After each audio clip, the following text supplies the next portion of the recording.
मित्रों, मैं बात कर रहा हूँ जाति के विनाश की, और इसका चौथा पॉइंट मैं पढ़ने चल रहा हूँ। तो आप देखिए, जाति सिर्फ श्रम का विभाजन नहीं है, यह श्रमिकों का भी विभाजन है। यह शर्म की बात है कि आज भी जाति का बचाव करने वाले लोग हैं। बचाव करने वाले बहुत से हैं। जाति का बचाव इस आधार पर किया जाता है कि यह श्रम विभाजन का ही दूसरा नाम है, और अगर श्रम विभाजन प्रत्येक सभ्य समाज का एक आवश्यक लक्षण है तो तर्क दिया जाता है कि जाति व्यवस्था में कुछ भी बुराई नहीं है। इस दृष्टिकोण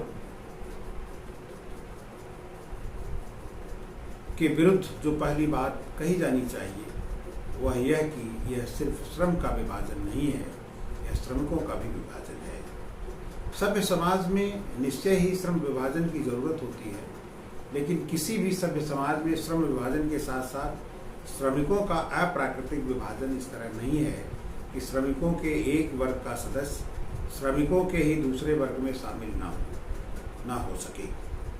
जाति व्यवस्था सिर्फ श्रमिकों का विभाजन नहीं है जो श्रम विभाजन से एकदम अलग है, बल्कि यह ऊंच नीच की एक ऐसी व्यवस्था है जिसमें श्रमिकों का विभाजन इस तरह किया जाता है कि एक श्रमिक दूसरे श्रमिक से ऊंचे पायदान पर खड़ा हो। किसी भी अन्य देश में श्रम विभाजन के साथ श्रमिकों का यह ऊंच नीच का सोपान क्रम नहीं है। जाति व्यवस्था के बारे में इस दृष्टि की आलोचना का एक तीसरा बिंदु भी है। श्रम का यह विभाजन स्वतः स्फूर्त नहीं है, न इसका आधार प्राकृतिक रुझान है। सामाजिक और व्यक्तिगत दक्षता की मांग यह है कि हम किसी भी व्यक्ति की क्षमता को इस ऊंचाई तक विकसित करें कि वह अपना व्यवसाय चुन सके और उसमें आगे बढ़ सके, जाति चुन सके और उसमें आगे बढ़ सके। जाति व्यवस्था में इस सिद्धांत का उल्लंघन होता है, क्योंकि यह व्यवस्था पहले से निर्धारित कर देती है कि किसी व्यक्ति का व्यवसाय क्या होगा, मूल क्षमताओं के प्रशिक्षण के आधार पर नहीं, बल्कि इस बात पर कि उसके माता पिता की सामाजिक हैसियत क्या है।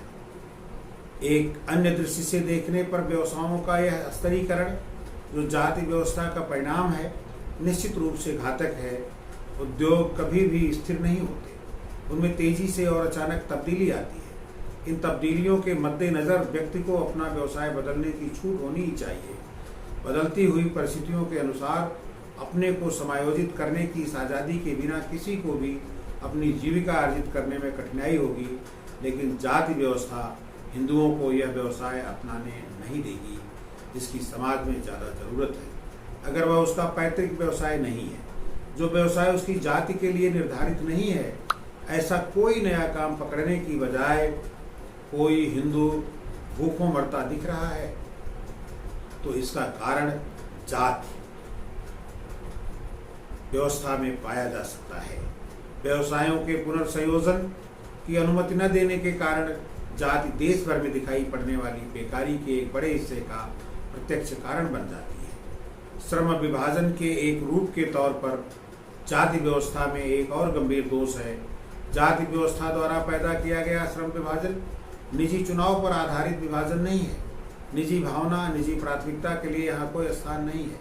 यह पूर्व निर्धारण के रूढ़ सिद्धांत पर आधारित है। सामाजिक दक्षता के बारे में विचार करें तो इस ओर ध्यान देने के लिए हम बाध्य हो जाएंगे कि औद्योगिक प्रणाली की सबसे बड़ी बुराई, इससे पैदा होने वाली इतनी गरीबी और पीड़ा उतनी नहीं है जितनी यह कि इतने सारे लोग ऐसे व्यवसायों में लगे हुए हैं जो उन्हें कतई पसंद नहीं है। ऐसे व्यवसाय व्यक्ति में लगातार विरुचि, दुर्भावना और पलायन की इच्छा पैदा करते रहते हैं। भारत में बहुत से ऐसे व्यवसाय हैं जो हिंदुओं द्वारा निम्न स्तर के माने जाते हैं और इस कारण उन लोगों में विरुचि पैदा करते हैं जो इन व्यवसायों में लगे हुए हैं। इन व्यवसायों से बचने और इनके पलायन करने की इच्छा लगातार बनी रहती है, जिसका जन्म सिर्फ उस दारुण प्रभाव से होता है जिसका शिकार हिंदू धर्म द्वारा इन व्यवसायों के साथ जड़ दिए गए अपमान और कलंक के कारण